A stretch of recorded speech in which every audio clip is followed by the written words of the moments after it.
Hi, Shav. Hello. Hello. Hello, everybody. Well, nice to see you all, and thank you for joining us again. Um, Today, we're going to look at the topic of men don't talk until it's too late. Well, for me, this all begins with my dad and how he was, really. How watching him and how he behaved, I took my cues from him. How was I meant to behave? We as a family reacted to him, and that was not always easy. You never quite knew how he would be, and that was from when he was a young man all the way through to his 50s. I just say he was a good man too. He was a good man. I understand now much more, but at the time it did not make a lot of sense to me. He came from an Irish family with many brothers and an incredibly tough father and mother, and they were poor. There was no room for emotions or weakness. He grew up in a house where boys, did not show those kinds of things. And so when he became a father, my dad, he'd not really learned how to do compassion or soft or that kind of understanding. He certainly did not have a grasp of how to deal with other people's feelings, let alone his own. There was no space for vulnerability. As far as he was concerned, there were winners and losers in life. And that I have carried around with me for most of my life, thinking that weakness meant failure. And so for me, all of my emotions and feelings went into my music and the songs that I wrote. That was my release as a boy. And that's a valid place to deal with feelings. It's not for everyone, I know that. But it's to be considered if you've not thought of it before. And if not through music, then just writing things down, how you feel. It can help a lot. So when my dad died, age 56, sadly, his death was clearly brought on by stress. And I started to confront my own issues at that point that I had been building up inside of me. I realized that for me not to end up like him, I needed to take action. And thanks to my loving and very caring partner, Sarah, I went to therapy and for the first time in my life realized that in fact being open and vulnerable by sharing my emotions and seeking understanding was actually a pathway to personal growth and therefore a positive thing. I was able then to have healthier relationships with almost everyone I came into contact with because I began to talk about all the hurt and built up anger inside me in those sessions that had been buried away inside of me for such a long time. I learned that talking could actually help. The pressure that I felt had been building up inside me was released, and I was no longer about to explode internally and externally. Now, not everyone can get access to therapy or counselling. And one thing I want to share with you all today is that we can be that person who listens, who cares. We just have to be open and kind and understanding. As much as it's often hard to talk, a lot of times I found it because there was no one to actually listen, no one to talk to. And so that's my ask today, is that we all listen more and look out for each other a bit more too. So that's how I wanted to open this session, just as a little something from my heart, just to give it some context, why this was an important topic for Shovel and I to to bring to you all today. And so at this point, I'm going to hand over to Shav and let him talk to you all now. Thanks, Anthony. And thank you everyone for tuning in, for joining us here. And I suppose right now I'd want to say particularly the females, the ladies, the women here, and who weren't put off by the title and the subject matter, because very much this concerns the subject of suicide, the subject of feeling desperate, of the subject and feelings of that there's no way out affects every single being, or can do. It goes across gender, religion, race.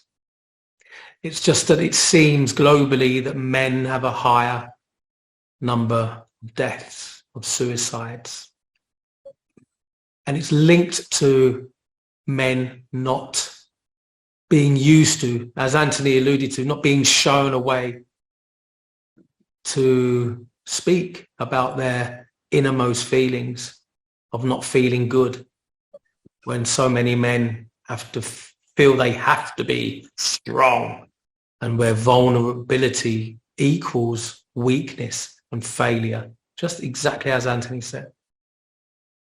And so in the spirit of that, I suppose I view this webinar, this meeting as a community, and I always see us as a circle because we're around the globe.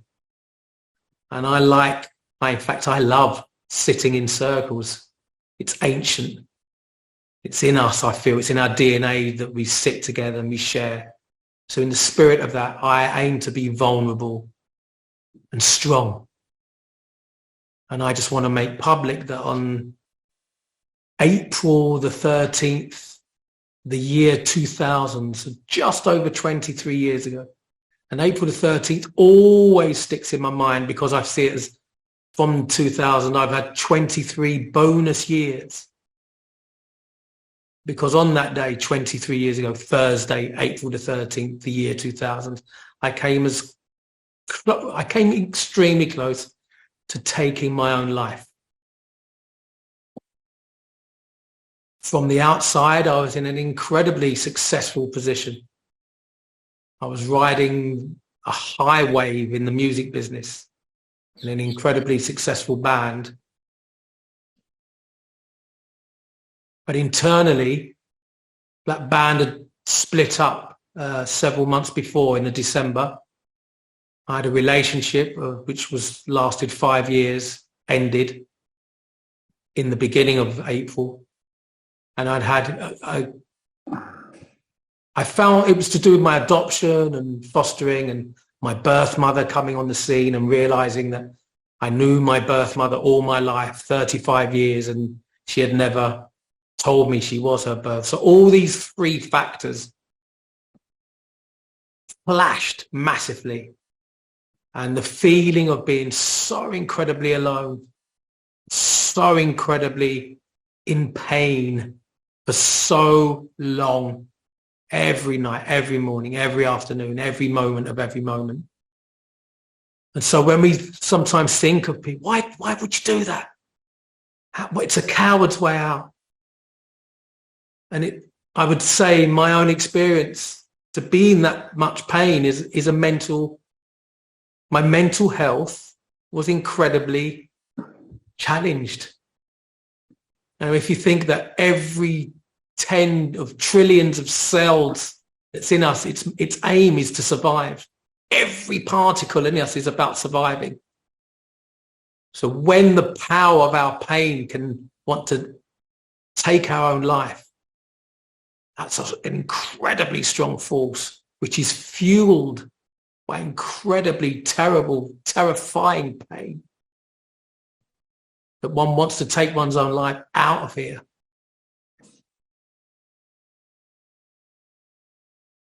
So I'm offering that as a way to view people who take their own lives, people who are thinking about that, people who are injuring and harming themselves, where groups of women, it seems that those around 45 to 49 are in a higher state to commit suicide. It's menopausal. It is linked to. Every part of their body is changing. Who am I? Feeling alone, I would imagine. Those who identify as non-heterosexual seem to be in a higher category of suicide ideation and attempts.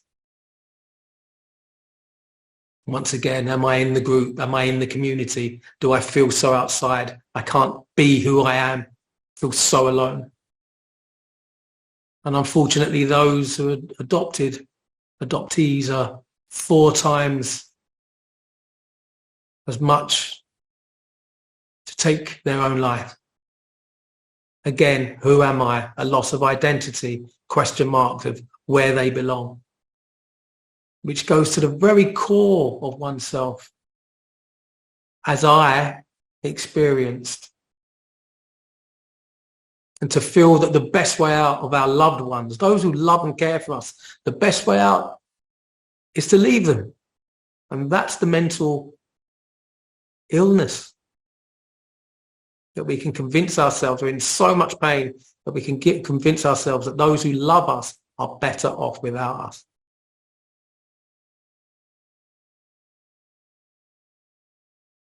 And so for all of those who have left this world, I remember them, even those I don't know. I'm just offering them in the ether that we think of those, and probably those we know of who have experienced this, family, friends, work colleagues. So with that, we are now about to start a meditation where the intention is to be with ourselves and to know we are here and to know that we're good enough, that we are enough.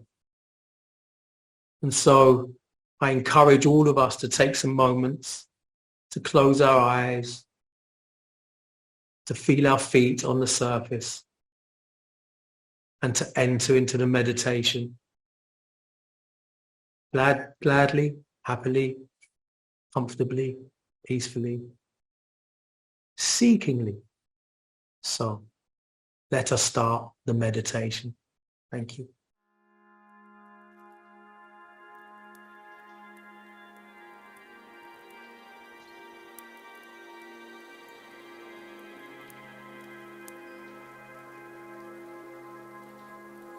Begin this meditation by breathing, noticing your breath, the rhythm of your breath, noticing, sensing your feet, where they are, how they are, what they're in contact with, the floor, surface. To sense, to feel the contact where your body meets the chair, the seat that it's in. And to know that that seat and chair is offering, providing support and holding and comfort.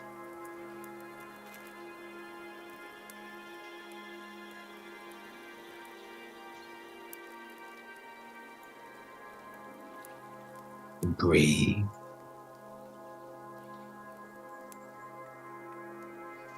And begin with the mantra that I will say twice, and we will repeat together after, as many times as you feel necessary. And the mantra is, I release myself from needless suffering. I release myself from needless suffering.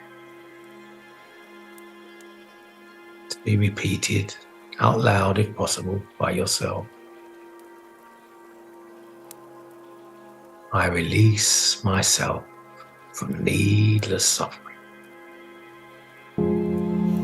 I release myself from needless suffering. I release myself from needless suffering. I release myself from needless suffering. And to take a few moments to pause, to feel any sensations, movements, changes in the body.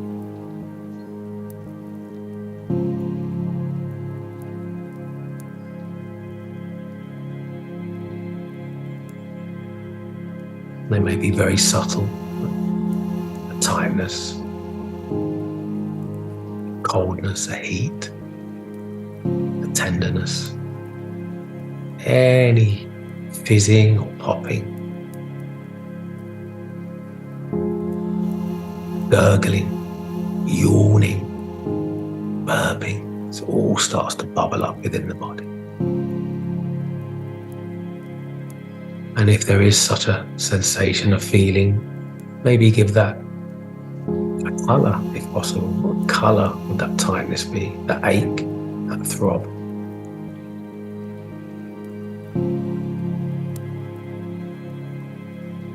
What material does it feel like?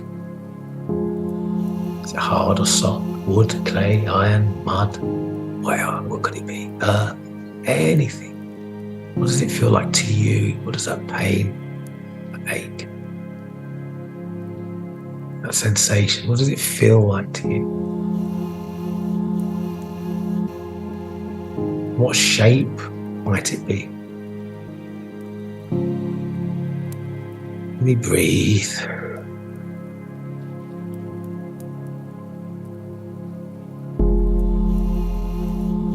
And then what sound might it make? Currently my chest is slightly tighter than it was. It's a dark green blob.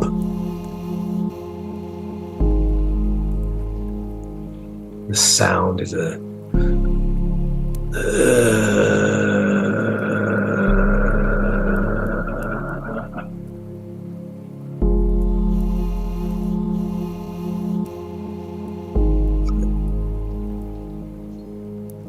What might your ache, tightness, pain be sounding like? Releasing as we make the sound gently, even though they may feel like you want to scream, for instance.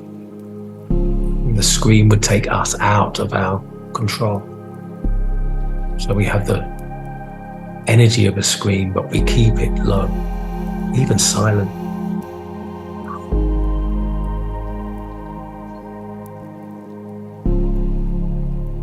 Release it from the body, but in our way. Remember to check in with ourselves. What's happening now to that pain, that ache, that rub, that energy, that activation,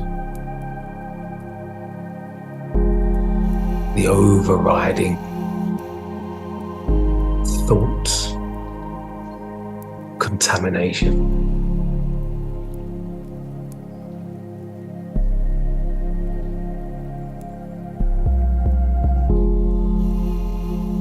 And as we do check in, maybe sense a change, a difference, a softening, a lessening.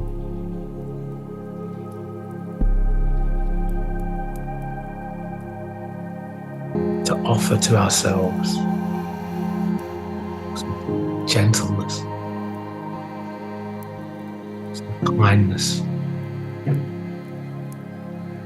some compassion. Life is much like riding a bike, and sometimes we fall off into dirty, dark mud that consumes us. We can't ever find a way out. But in these moments of bringing ourselves back into oneself, and to take every tiny step, sometimes to pause, and breathe, and make a sound. Release whatever's binding us. And again, to offer ourselves kindness, compassion, gentleness, to know that we're trying our best.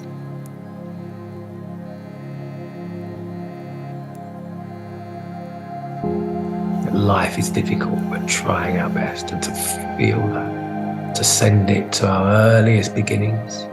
Much of the pain and sorrow comes from our childhood. Send it to your inner child. Maybe meet your inner child. Hug, console, warm that inner child. And in yourself in the process. So, take your right hand. Right now, take your right hand and place it under your left armpit, just a bit lower, just near your heart. And your left hand goes on your right bicep. And be with you, hold you, hold the child within you. Potentially the originator of this pain.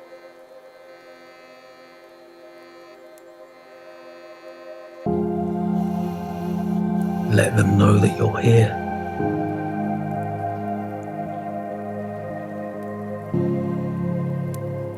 And just hold you for some moments.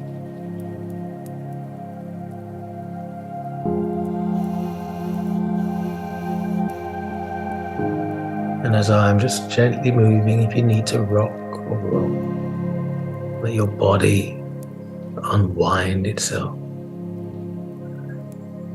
And breathe. And hold yourself. Hold the parts of you that need holding.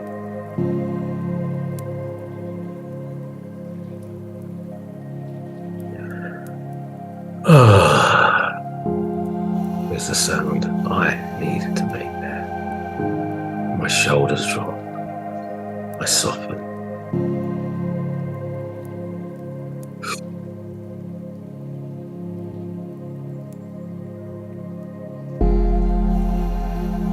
And the mantra now to speak. Again, I will say it twice. It's offered to say as many times as you'd like to out loud.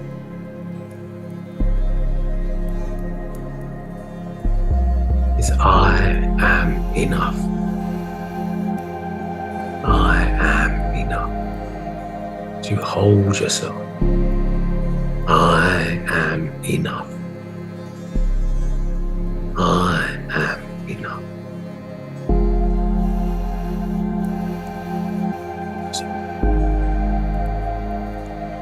I am enough. You are enough. I am enough. Even if that's difficult to say, maybe impossible to say right now, we don't have to believe it true at this moment.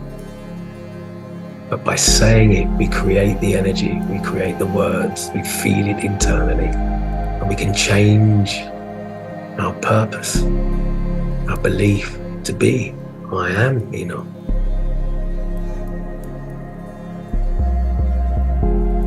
And potentially we can break through whatever's blocking us and holding us and dragging us down. We can break through because we are enough. Just to hold, just to breathe, to be able to feel the pain and be okay. To step out of catastrophizing and be okay. Because here I am, breathing, living, and life is happening. And in your own time, can release your arms if you want to right now. Otherwise, just hold yourself. If you haven't already, blink your eyes open slowly and gently. Look all around the room that you're in slowly, whatever environment you're in, gently.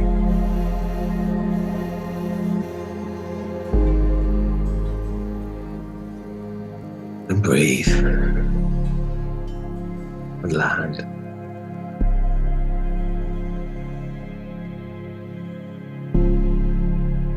Be here, because you are here.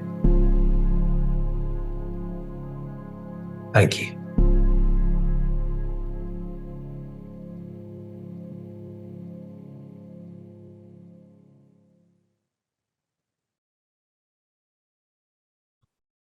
What would you like to say, Anthony? Well,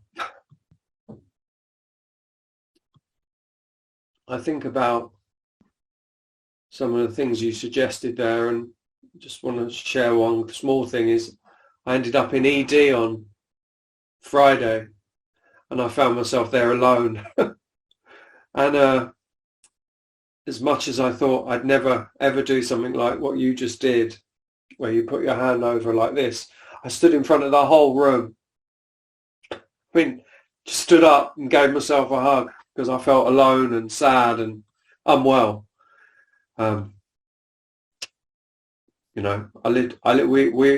often live to fight another day, don't we? I know it's not necessarily relevant, but I think some of the points that are important are there is things that we can do to help ourselves when we're on our own. I suppose one of the questions I've got, Shav, is why would you say it's so important for men to talk about their emotions and mental health? What do you think? Because from my own personal experience, there's a vortex that's happening. It's like an internal vortex. And if we choose to ignore it or not, as hard and difficult as it may be to release it, to talk to a professional, to talk to a dear trusted friend. I know we've got numbers of Samaritans in the UK and the USA. To speak, to literally that saying, there's a weight on my shoulders. There's a heaviness in my chest. And if we don't release it, that vortex sucks us in to a deep, dark, lower sinking place. And we cut ourselves off from all of our supportive networks. And we find ourselves in a deep, dark, lonely place, and we can abandon our own spirit. And it can have devastating consequences. So to be courageous enough, brave enough, vulnerable enough to speak our pain, it can save our lives.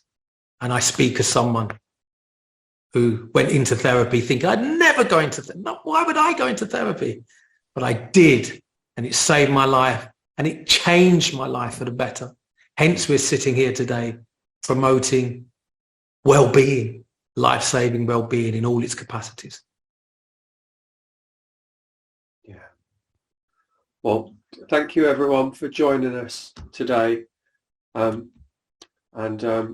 hope to see you very soon. And at the same time, we'll be doing it again the last Tuesday of July. So thanks ever so much. Bye. Thanks one and all. Bye-bye. Bye.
yeah,